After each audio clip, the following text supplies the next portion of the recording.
Përshëndetje të nderuar zonja dhe zotrim, përshëndetje të dashur miq, ja ku po ritakohemi sërish me mua Tirona Lilin,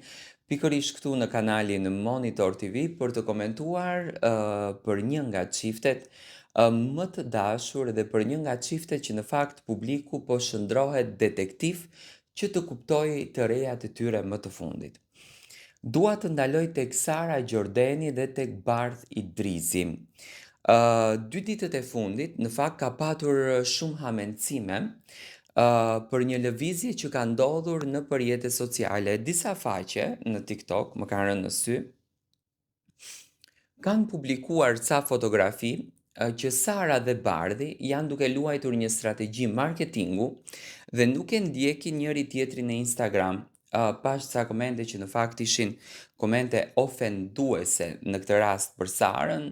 kinse Sara është duke i bërë të gjitha këto lëvizjet vetëm e vetëm për klikime, vetëm e vetëm për interesin e saj, dhe sinqerisht në pikë të parë, do me thënë edhe unë si gazetar që jam, u shqetësova sepse raporti i tyre ishte harmonikisht shumë i lumtur, ishin një çift ideal, intervistat e tyre kanë qenë gjithmonë intervista fantastike dhe u ndjeva disi i mërzitur, me thënë drejtën, në këtë histori. Por në moment që unë u futa në Instagram të bëj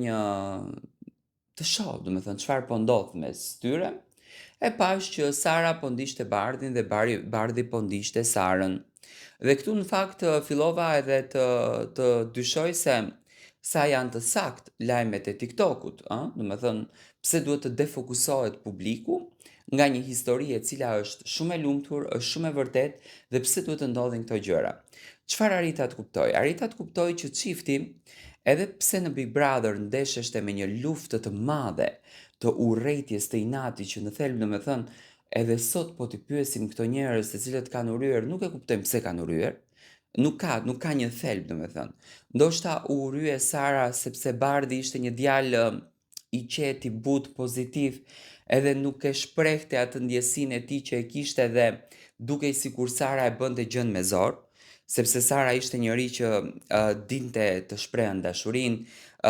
e kishte të natyrës, do me thënë është tipi njeriu që shprehën ato që e ndjen. Ndërsa Bardhi ishte natyrë pak më i tërhequr dhe është mos e normale njerëzit që janë më të tërhequr nuk e thonë me fjalë, e bëjnë me vepra. Dhe në këtë rast Bardhi e bëri me vepra dhe vazhdon ta bënë me vepra. Ndoshta ishin këto pika që u bë kjo drama e madhe, por gjithsesi Sara dhe Bardhi ditën të dhurojnë shumë dashuri, vazhdojnë të jenë shumë të lumtur bashkë, vazhdojnë të jenë shumë të bekuar bashkë, nuk ka një krisje në raportin e tyre, nuk ka një krisje në historinë e dashurisë së tyre, ato janë duke pritur bebin me shumë dashuri, Sara është duke pritur gocën e saj, Bardhi është duke pritur gocën e saj, Nea do bëhet me një motër dhe familja do të bëhet edhe më e bukur. Kështu që do t'ju kisha thënë që të gjitha ato lajme që në fakt përfliten për Sarën edhe për Bardhin janë krejtësisht lajme të reme.